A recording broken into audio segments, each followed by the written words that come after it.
Usos done. Wait a minute. Oh my goodness! It's CM Punk! Super kick! Spear! Frog splash! Cover! Jey Uso's the #1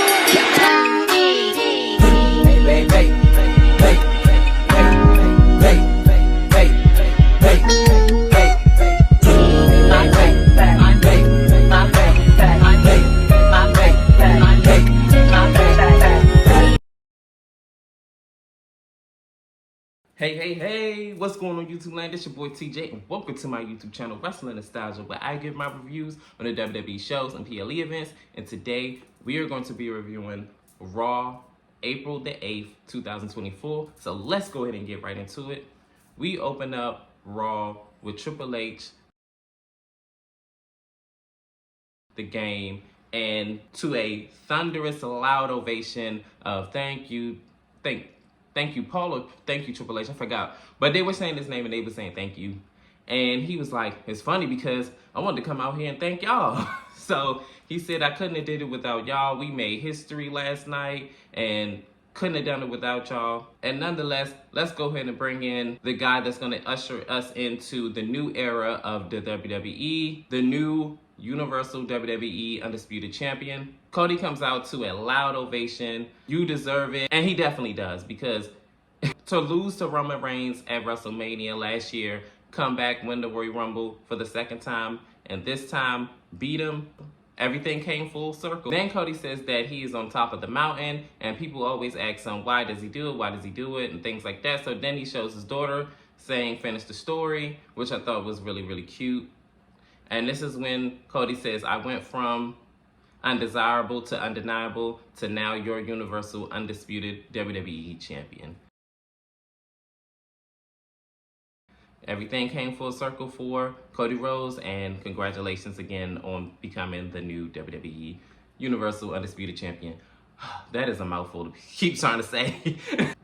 So then The Rock comes out, and I'm thinking that, he was gonna go for a beatdown again, but he doesn't. He comes out kind of passive-aggressively throwing shade at him and saying that, yeah, you beat Roman Reigns. Congratulations, I wanted to come out here and give you your flowers. It was funny because before he could really speak for in the first half, the crowd kept saying, shut up, shut up. And I'm like, oh, okay. We gonna start it like this, right?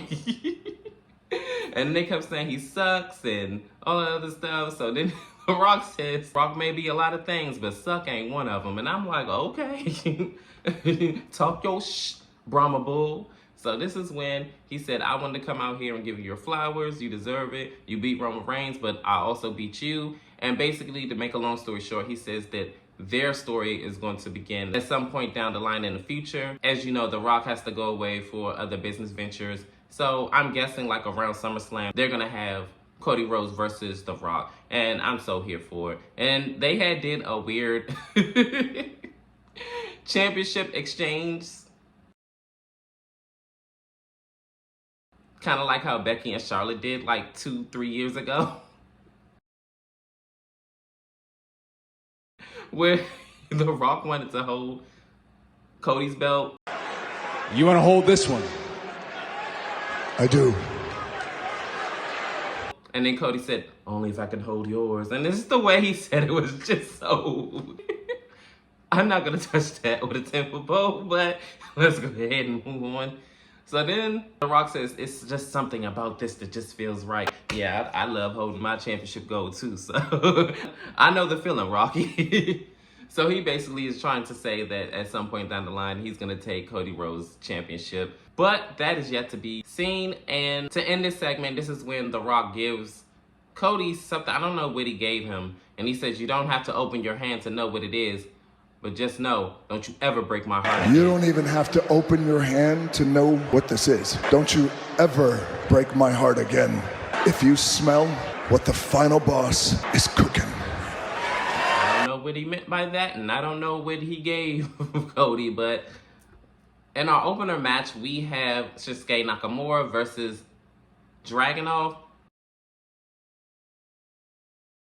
The current NXT World Champion It's crazy because I never expected Dragunov to come to Raw so soon. Definitely with him still holding gold, NXT gold. But then again, I mean, Braun Breaker is on SmackDown and he's the current NXT Tag Champ. So there's that.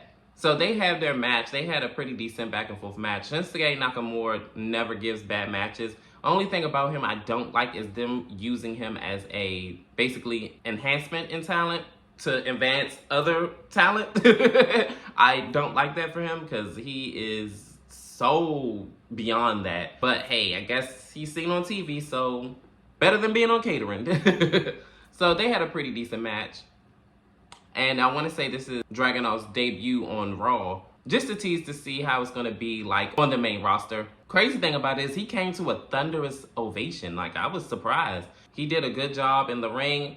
He hits his running headbutt. 1, 2, 3. He beats Shinsuke Nakamura in his debut match. And hey, I'm guessing that at some point down the line after he drops the championship, he's going to be on Monday Night Raw. And I actually wouldn't mind that because him and Gunther would actually have a really barn burner match. I actually want to see that. In this next segment, it is the Judgment Day, and they are definitely about to talk okay? So, Finn Balor, JD McDonough, and Dom are in the ring. Finn said for all you naysayers that said that Rhea Ripley wasn't going to retain against Becky Lynch and that Damian Priest isn't going to have successful cash-in, you were all wrong. So this is when Dom gets on the mic and he said, let me introduce to you the Women's World Champion. Yo, they were booing that man like it never fails. Every time they give him the mic, it just boo. I'm like, yo, you can't even hear that man. And he on a microphone. The crowd be louder than he do. So Rhea Ripley comes out and she introduced Damian Priest, the new WWE World Champion. He is the World Champion. He cashed in on his Money in the Bank contract last night and he turned it into gold. So he comes out and they said, you deserve it, you deserve it. And he does.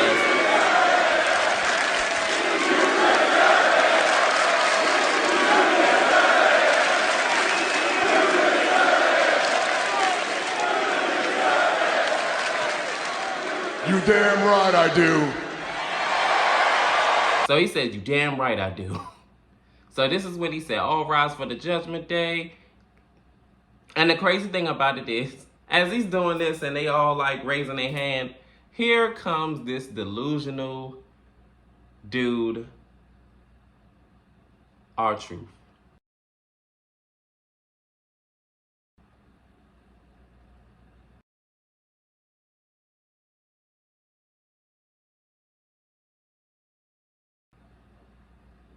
Dude, I thought we were past this whole getting in the Judgment Day thing. Like, what are you doing? So they all like, no, no, no, we are not going to do this anymore. We told you are not a part of the Judgment Day. So this is when he said, but I am a part of the Judgment Day. He said, I'm the one that took Raw Gold home. And I'm like, yeah, but you took it from them. So, like, what are you doing? What are we talking about? So he said, let's just go ahead and change subjects here. He said, I'm not the only one that wants to be a part of the Judgment Day. You know, I'm just one half of it. And I'm like, The Miz, are you serious?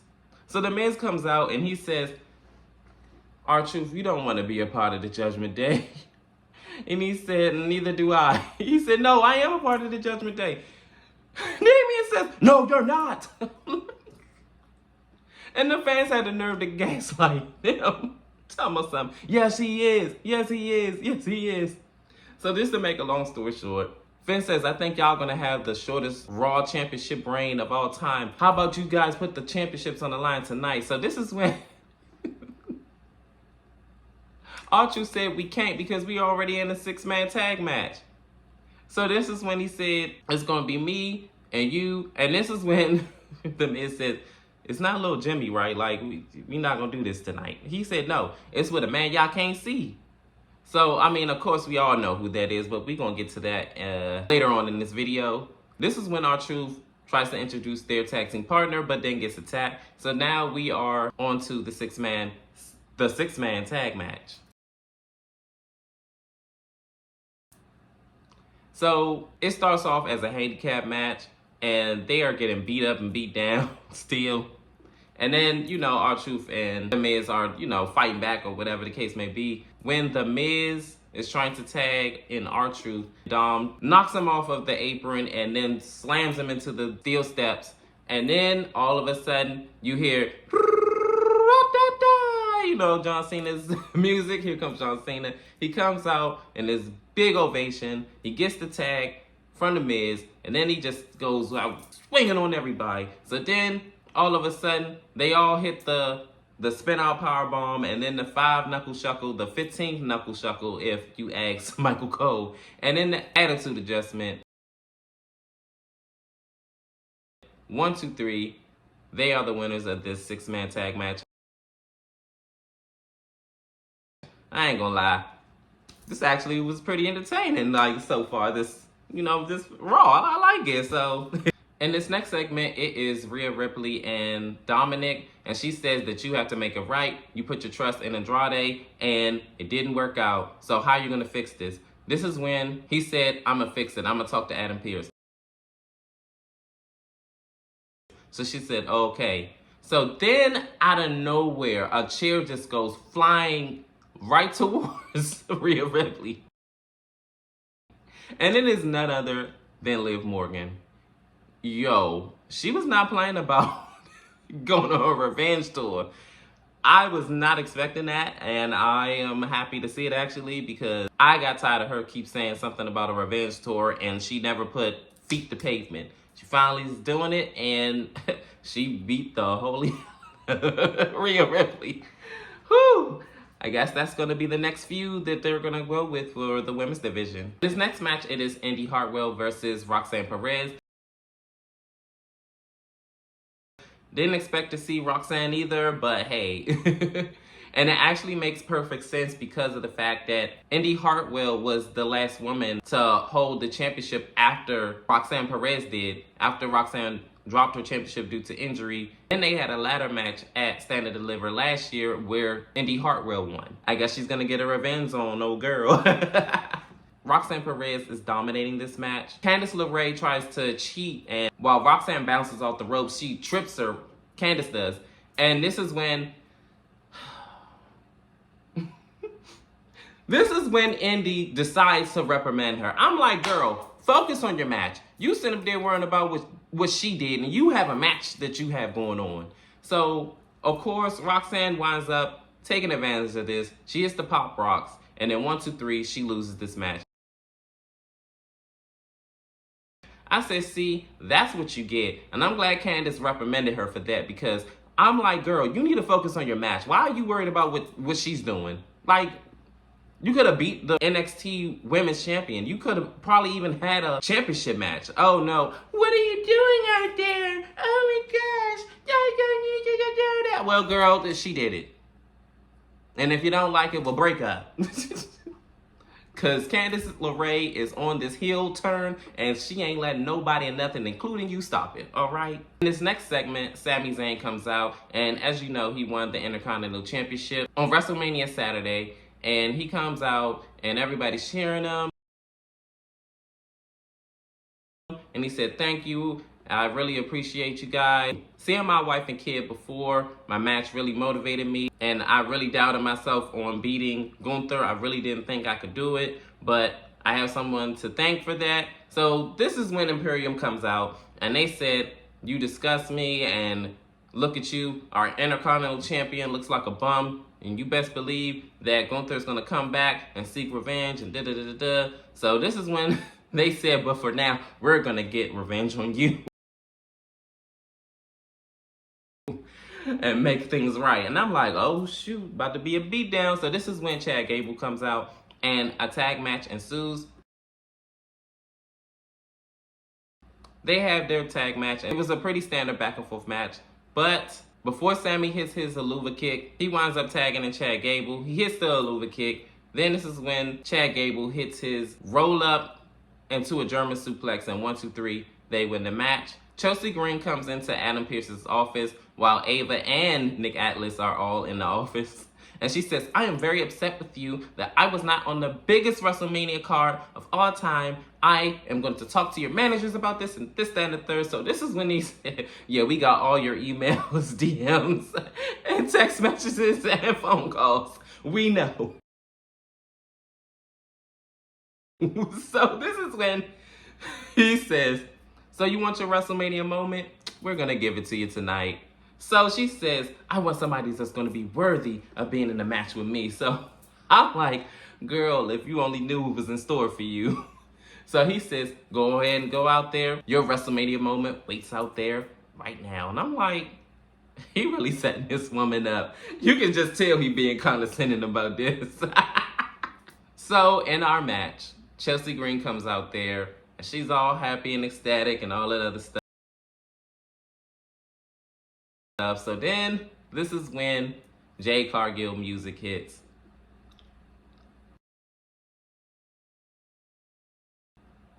I knew he was setting her up. I knew he was setting her up. She comes out in her epic, iconic entrance, and I'm like, oh my goodness, this girl about to get squashed. So Chelsea says, no, do not ring that bell. Let her know. Call this match off. So then she turns around, she gets funk kicks. And then gets jaded, hits with the jaded. 1, 2, 3. She squashes Chelsea Green. Poor Chelsea Green. Well, she wanted a WrestleMania moment and she got it. In this next segment, Sami Zayn asks the Alpha Academy, can he talk to Chad Gable alone? And then they leave. So then this is when he kind of gaslights them and says, oh yeah, well, since you helped me out and then I, tagged you and got the win off the Imperium, we're even now. So yeah, that's cool. Chad like, no, we're not. Like, you already know what's in. He's like, no, I'm just playing with you. You know what? In my hometown next week, it's going to be us two for the Intercontinental Championship.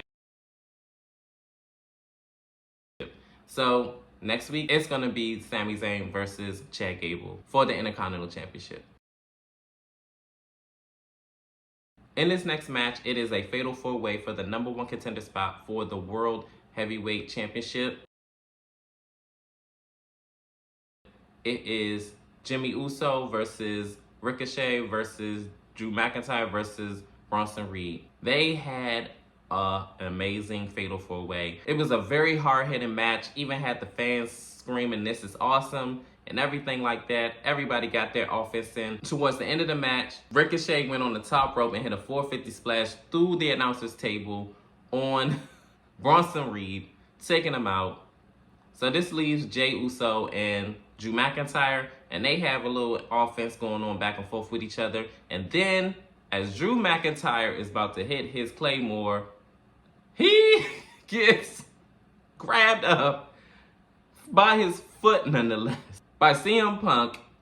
And then it was the way that CM Punk looked at him. He was just grabbing his foot like, hey, I'm right here. And I'm like, dude, you're supposed to be gone. You're supposed to be gone, Phil. What are you doing? So this is when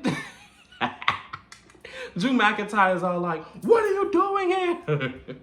Yo, so then he gets hit with the spear and then a big splash, and Jey Uso is your new #1 contender for the World Championship, which belongs to currently Damian Priest. And that ends this night of the Raw after WrestleMania.